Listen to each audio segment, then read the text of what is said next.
Cukup Rasulullah sallallahu alaihi wasallam bersabda di hadis yang sahih, "Man shalla al-fajr fi jama'ah fa ka'annama qama al-laila kullahu." Barang siapa yang salat subuh berjamaah dapat pahala seperti salat sepanjang malam. Dan saya yakin tidak ada di antara kita yang mampu salat sepanjang malam. Tapi dengan ikut salat subuh berjamaah dapat pahala sepanjang malam. Dan ada salah satu juga yang sangat dijaga oleh Rasulullah SAW, sunnah qabliyah subuh. Banyak orang yang melalaikan, padahal pahalanya luar biasa.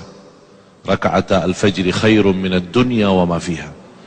2 rakaat subuh itu yang dimaksud sesudah azan sebelum salat lebih baik daripada dunia dan segala isinya. Ini sunnahnya, apalagi yang wajib. Dan ada satu hal yang selalu saya memperhatikan, para jamaah tidak memperhatikan ketika azan. Muazzin berazan, banyak yang sibuk megang HP-nya atau sibuk berbicara dengan temannya atau diam di tempat di masjid tapi tidak mengikuti muazzin. Padahal ada hadis yang menjaminkan kita mendapatkan ampunan dosa, sebagaimana yang diriwayatkan Imam Muslim, khususnya ketika muazzin berkata asyhadu an la ilaha illallah wa asyhadu anna Muhammadar Rasulullah, kita menjawab wa ana asyhadu an la ilaha illallah wahdahu la syarikalah wa asyhadu anna Muhammadan abduhu wa rasuluh raditu billahi rabba wa bi Muhammadin nabiyya wa bil islami dina. Beda sama yang kita kenal, raditu billahi rabban wa bil islami dinan wa bi Muhammadin nabiyya, itu biasa, itu zikir biasa. Tapi yang kalau dalam azan ketika muazzin selesai kalimah syahadat sebelum masuk hayya 'alas salat, ini hadis diriwayatkan Imam Muslim. Sebelum masuk kepada hayya 'alas salat, kita langsung berkata, artinya wa aku bersaksikan, wa ana asyhadu an la ilaha illallah wahdahu la syarikalah wa asyhadu anna Muhammadan abduhu wa rasuluh raditu billahi rabba wa bi Muhammadin nabiyya wa bil islami dina. Terbalik, ghufira lahu ma taqaddama min dhanbih, diampuni oleh Allah Subhanahu wa taala dosa lalu. Dan ketika selesai azan la ilaha illallah, kita langsung jangan lupa salawat kepada Nabi Muhammad SAW, baru doa azan.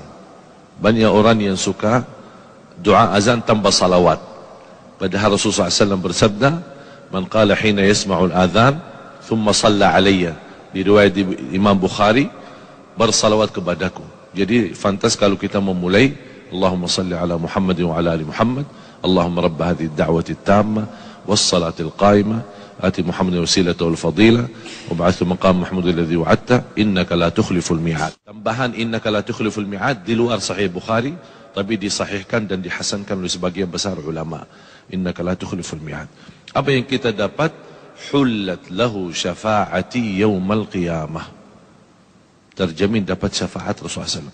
Jadi sia-sia. Itu yang kenapa saya bilang namakan rahasia subuh. Karena memang tersembunyi dari banyak orang. Padahal pahalanya sangat luar biasa. Rahasia. Allah berikan nikmat yang luar biasa. Fala ta'lamu nafsun ma ukhfiya lahum. Dari mana jiwa pun boleh tahu apa yang telah disembunyikan oleh Allah SWT. Ini amalan yang seperti ini, sedikit-sedikit rahasia tapi sangat luar biasa. Termasuk selepas salat, doa khususnya di salat subuh. Hadis Rasulullah SAW yang Rasulullah SAW tidak pernah tinggalkan. Allahumma inni as'aluka ilman nafi'a wa rizqan tayyiba wa amalan salihan mutaqabbala. Ilmu bermanfaat, rezeki yang baik, kemudian amal salih yang diterima. Jadi bukan hanya amal salih tapi sia-sia, amal salih tapi ditolak, tapi amal salih mohon sekaligus diterima di sisi Allah Subhanahu wa taala. Belum lagi zikir yang dipimpin oleh guru kita Ustaz Arifin tadi, subhanallah 33, alhamdulillah 33, Allahu akbar 33, ditutup satu la ilaha illallah wahdahu la syarikalah lahul mulku wa lahul hamdu wa ala kulli syai'in qadir. Ghufirat dhunubuh wa in kanat mithla zabadil bahr. Berapapun dosa kita diampuni Allah SWT. Inilah amalan yang sederhana, rahasia, sedikit, tapi subhanallah pahalanya sangat luar biasa. Yang terakhir, salah satu rahasia yang saya harap semua jamaah menjaga. karena sangat luar biasa amalannya dan sangat dahsyatnya apa yang kita akan dapat balasannya. Adalah yang saya boleh namakan sedekah subuh. Sedekah subuh. Kenapa saya bilang sedekah subuh?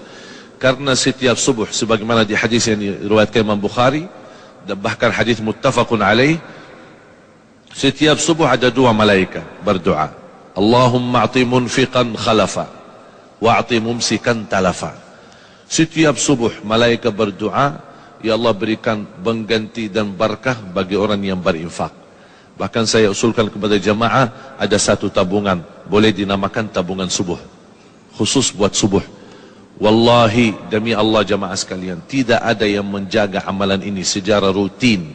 Berapapun dia isi tidak masalah, tapi rutin.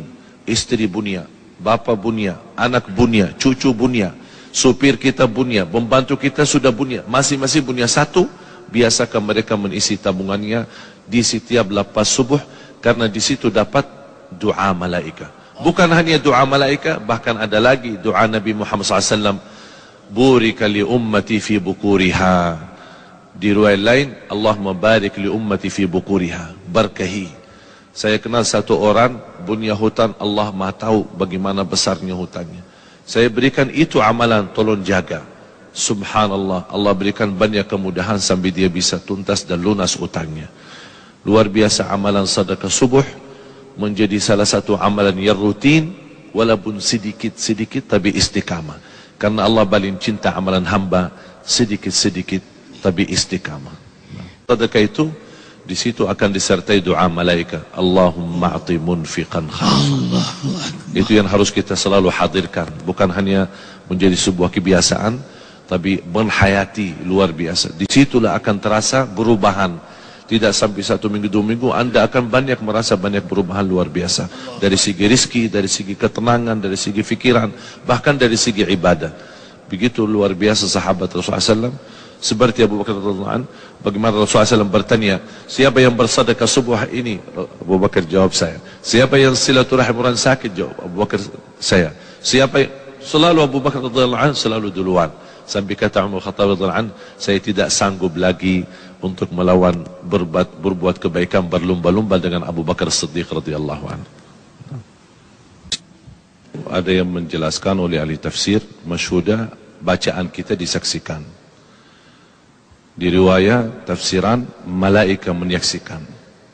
Saya dapatkan satu hadis yang sahih. Kalau biasa kalau hari kerja ada namanya shift gantian ya. Ada orang berapa jam terus shift malam shift, ada malaikat juga ternyata juga punya kerja shift. Jadi kapan mereka malaikat yang bertugas malam sama malaikat yang bertugas pagi bertemu di salat subuh. Jadi tukar, udah selesai tugas malam salat subuh. Jadi malaikat salat subuh itu hadir. Paling ramai salat subuh. Malaikat malam sama malaikat pagi.